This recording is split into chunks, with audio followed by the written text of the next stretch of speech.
नमस्कार दोस्तों, अगर आपके पास एक रेलवे का ट्रेन टिकट है और आप उसको यहाँ पे कैंसिल कराने जा रहे हैं, तो आपको एक चीज़ ध्यान रखनी होगी कि भारतीय रेलवे ने 1 अप्रैल 2026 से जो ट्रेन टिकट कैंसिल करने का जो रिफंड का टाइमिंग है, वो यहाँ पे बदल दिया है। दोस्तों, मैं इस वीडियो में आपको डिटेल में बताऊँगा कि अगर आपके पास एक कन्फर्म ट्रेन टिकट है या फिर वेटिंग का ट्रेन टिकट है या फिर आरएसी ट्रेन टिकट है, उसको अगर आप टाइम टू टाइम यहाँ पे कैंसिल करोगे, उसका जो रिफंड है वो यहाँ पे बदलता रहता है टाइम टू टाइम। तो आपको ये चीज़ मालूम होना चाहिए कि मैक्सिमम रिफंड जो है आपको कब मिलेगा। तो दोस्तों, मेरा नाम है दीपक। दोस्तों, भारतीय रेलवे ने अनाउंस किया है कि 1 अप्रैल से जो भी ट्रेन टिकट आप यहाँ पे कैंसिल करने जाओगे, तो उसका जो रिफंड का जो टाइमिंग है, जो आपका रिफंड यहाँ पे टोटल बनता है, वो यहाँ पे चेंज हो जाएगा। आपको एक पर्टिकुलर टाइम के बाद यहाँ पे रिफंड नहीं मिलेगा। तो दोस्तों, ये जो रूल है रेलवे रिफॉर्म के ज़रिए चेंज हुआ था। इसमें और भी मेन काफ़ी रूल हैं, वो यहाँ पे चेंज हुए थे। जैसे आपका चार्ट बनने का जो प्रोसेस है, वो यहाँ पे बदल दिया था और जो बोर्डिंग स्टेशन चेंज कर सकते हैं आप ट्रेन के छूटने से आधे घंटे पहले। तो इन्हीं में से जो सबसे इम्पोर्टेंट यहाँ पे जो रेलवे रिफॉर्म में यहाँ पे चेंज हुआ था, वो था आपका ट्रेन टिकट का कैंसिलेशन का जो टाइमिंग है और रिफंड का जो प्रोसेस है, वो यहाँ पे बदला है। तो सबसे पहले हम यहाँ पे शुरू करते हैं। कन्फर्म ट्रेन टिकट है और आपकी ट्रेन छूटने में यहाँ पे 72 घंटे यानी 3 दिन से भी ज़्यादा यहाँ पे समय बचा हुआ है। तो सबसे पहले हम यहाँ पे शुरू करते हैं स्लीपर में। अगर आपके पास एक कन्फर्म ट्रेन टिकट है, तो यहाँ पे जो कैंसिलेशन चार्जेस होगा, वो होगा 120 रुपए पर पैसेंजर। तो एग्जांपल से मैं बताता हूँ, अगर आपके पास एक पीएनआर ट्रेन टिकट है, 2 पैसेंजर यहाँ पे अपना ट्रेन टिकट यहाँ पे कैंसिल करने जा रहे हैं, तो उनका जो कैंसिलेशन चार्जेस होगा, वो होगा 240 रुपए यानी 120 पर पैसेंजर के हिसाब से।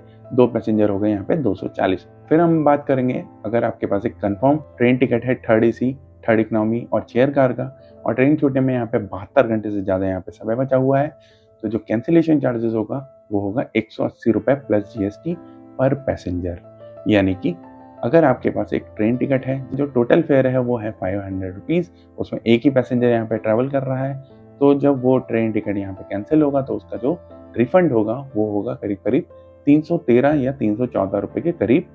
इसमें जो यहाँ पे 180 रुपए यहाँ पे आपका कैंसिलेशन चार्जेस कटा है, फिर साथ में यहाँ पे ऐड हो जाता है आपका जीएसटी अमाउंट। जीएसटी अमाउंट जो है वो 6 to 7 रुपीज़ के करीब होता है। बात करते हैं सेकंड एसी का। सेकंड एसी में अगर आपके पास एक कंफर्म ट्रेन टिकट है और ट्रेन छूटने में यहाँ पे 72 घंटे से ज़्यादा यहाँ पे समय बचा हुआ है, अब जो कैंसिलेशन चार्जेस होगा, वो होगा 200 रुपये प्लस जीएसटी। और लास्ट में हम यहाँ पे बात करेंगे, अगर आपकी ट्रेन छूटने में यहाँ पे 72 घंटे से ज़्यादा समय बचा हुआ है फर्स्ट एसी और एग्जीक्यूटिव क्लास के लिए, तो यहाँ पे जो कैंसिलेशन चार्जेस होगा, वो होगा 240 रुपये प्लस जीएसटी पर पैसेंजर के हिसाब से। यहाँ पे आपका जो कैंसिलेशन चार्जेस है, वो यहाँ पे कटेगा। पहले के रूल के हिसाब से अगर आप यहाँ पे अपना ट्रेन टिकट कैंसिल करते थे, तो जो उसमें टाइमिंग होती थी वो 48 घंटे से ज़्यादा होती थी। अब वो जो टाइमिंग है वो बढ़ा के यहाँ पे 48 से 72 घंटे कर दिया है, 72 आवर्स। तो अब जो 24 घंटे यहाँ पे बढ़े हैं, उसमें यहाँ पे जो लास्ट मोमेंट में अपना ट्रेन टिकट यहाँ पे कैंसिल करते थे, उनको काफ़ी नुकसान हो सकता है। फिर हम यहाँ पे बात करेंगे, कन्फर्म ट्रेन टिकट है और ट्रेन छूटने में 24 घंटे से 72 घंटे के बीच में यहाँ पे समय बचा हुआ है। अगर आपके पास एक कंफर्म स्लीपर का ट्रेन टिकट है, तो यहाँ पे जो कैंसिलेशन चार्जेस होगा, वो होगा 25% जो टोटल फेयर का होगा। अब यहाँ पे जो मिनिमम फेयर है, वो यहाँ पे लागू हो जाएगा। इनकेस अगर 200 रुपये का एक स्लीपर का कंफर्म ट्रेन टिकट है और आप यहाँ पे कैंसिल कराने जाते हैं, तो 25% के हिसाब से वो 50 रुपये होगा। तो वो 50 रुपये यहाँ पे नहीं माना जाएगा, वो माना जाएगा 120 रुपये, जो 72 घंटे से प्लस है।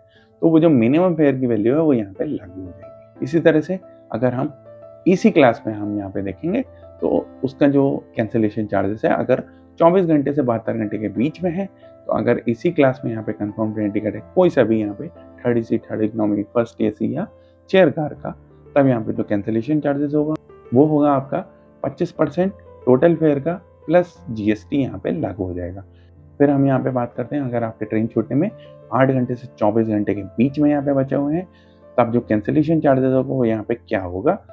अगर स्लीपर क्लास है, नॉन एसी है, तो उसमें जो कैंसिलेशन चार्जेस होगा, वो होगा 50% जो टोटल फेयर का होगा। और अगर आपके पास एक एसी क्लास का कंफर्म ट्रेन टिकट है, सेकंड एसी, थर्ड एसी, किसी भी एसी क्लास का यहाँ पे ट्रेन टिकट है कंफर्म, और 8 घंटे से 24 घंटे के बीच में यहाँ पे ट्रेन के जो जर्नी का टाइम है, वो यहाँ पे बचा हुआ है, तब आपका जो कैंसिलेशन चार्जेस होगा, वो होगा 50% जो टोटल फेयर का होगा। पहले के रूल के हिसाब से अगर आप यहाँ पे ट्रेन टिकट कैंसिल कराने जाते थे कंफर्म ट्रेन टिकट का, तो ट्रेन के छूटने से 4 घंटे पहले तक आपको रिफंड यहाँ पे मिलता था। अब वो जो टाइम है, वो यहाँ पे बढ़ा दिया गया है, 4 से 8 घंटे बढ़ा दिया गया है। इस रूल से जो लास्ट मोमेंट पे जो भी जर्नी ट्रेन टिकट अपना जो कैंसिल करता था उसको यहाँ पे काफ़ी नुकसान होगा। फिर दोस्तों हम यहाँ पे बात करेंगे, अगर आपके पास एक वेटिंग का ट्रेन टिकट है, आरएसी का ट्रेन टिकट है, तब आपका जो कैंसिलेशन चार्जेस है वो यहाँ पे क्या होगा नए रूल के हिसाब से। तो एग्जैक्टली मैं यहाँ पे कंफर्म नहीं कर सकता हूँ, लेकिन जो रिपोर्ट के अनुसार मैं यहाँ पे बता रहा हूँ तो वो ये है कि अगर आपके पास एक वेटिंग का ट्रेन टिकट है तो उसको आप ट्रेन के छूटने से पहले यहाँ पे कैंसिल कर दें। अगर आपके पास ऑनलाइन ट्रेन टिकट है तो वो ऑटोमेटिकली कैंसिल हो जाएगा, और अगर आपके पास एक ऑफलाइन ट्रेन टिकट है जो काउंटर ट्रेन टिकट होगा तो उसको आप ट्रेन छूटने से पहले कैंसिल यहाँ पे कर देंगे तो आपको यहाँ पे रिफंड मिल जाएगा। जो यहाँ पे वेटिंग ट्रेन टिकट का जो कैंसिलेशन चार्जेस है वो यहाँ पे आपको ध्यान देना होगा। तो अगर यहाँ पे वेटिंग ट्रेन टिकट है किसी भी क्लास में, second AC, sleeper, third AC, तो उसमें यहाँ पे जो कैंसिलेशन चार्जेस होगा वो होगा 60 रुपए प्लस जीएसटी पर पैसेंजर के हिसाब से। इसी तरह से हम यहाँ पे बात करेंगे, अगर आपके पास एक आरएसी का ट्रेन टिकट है तो आप ट्रेन छूटने से आधे घंटे पहले तक यहाँ पे अपना जो टिकट है आरएसी का वो यहाँ पे कैंसिल करा सकते हो, चाहे वो कोई सी भी क्लास में हो। आपको यहाँ पे जो कैंसिलेशन चार्जेस होगा वो लगेगा 60 रुपए प्लस जीएसटी पर पैसेंजर के हिसाब से। तो आरएसी और वेटिंग ट्रेन टिकट में अगर आप यहाँ पे कैंसिल करोगे तो आपको यहाँ पे जीएसटी देना ही पड़ेगा। तो अगर आपके पास एक काउंटर ट्रेन टिकट है तो आप उसको ऑनलाइन भी कैंसिल करा सकते हो। आप यहाँ पे जाएंगे IRCTC ऐप पे या फिर रेल वन ऐप पे, माई अकाउंट में जाएंगे और माई अकाउंट में जाके यहाँ पे काउंटर ट्रेन टिकट का जो ऑप्शन है उसमें यहाँ पे जाके कैंसिल कर देंगे।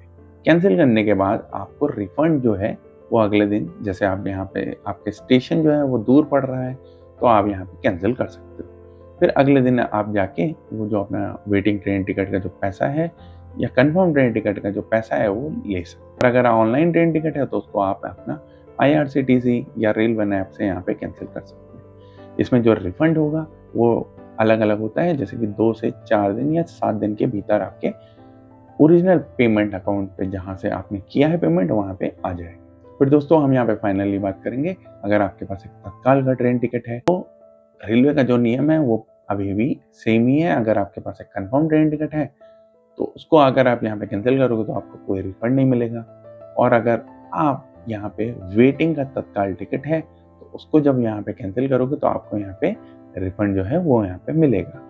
आपका जो कैंसिलेशन चार्जेस होगा वो होगा सेम जैसे मैंने आपको वेटिंग का वाले बताया है, 60 रुपए प्लस जीएसटी पर पैसेंजर के हिसाब से। और इन केस अगर आपका तत्काल ट्रेन टिकट है और एक PNR पे 2 पैसेंजर यहाँ पे ट्रैवल करने जा रहे हैं और आपको अपना ट्रेन टिकट यहाँ पे कैंसिल करना है, क्योंकि एक तत्काल टिकट में यहाँ पे एक का कंफर्म हुआ और एक का कंफर्म नहीं हुआ, इस केस में आप अपना पूरा टिकट यहाँ पे कैंसिल कर सकते हैं। उसमें जो कैंसिलेशन चार्जेस होगा, अगर 2 पैसेंजर यहाँ पे हैं, एक कंफर्म और एक वेटिंग का, उस केस में आपको यहाँ पे रिफंड रेलवे यहाँ पे दे देगा। यहाँ पर जो कैंसिलेशन चार्जेस होगा वो होगा 60 रुपए प्लस जीएसटी पर पैसेंजर के हिसाब से ही है। तो दोस्तों ये जो नया रूल है वो 1 अप्रैल 2026 से 15 अप्रैल 2026 के बीच में यहाँ पे लागू हो जाएगा। तो दोस्तों अगर आपको कोई क्वेरी है तो नीचे कमेंट जरूर करें और इस वीडियो को लाइक करें, शेयर करें और चैनल को सब्सक्राइब करें। Thank you.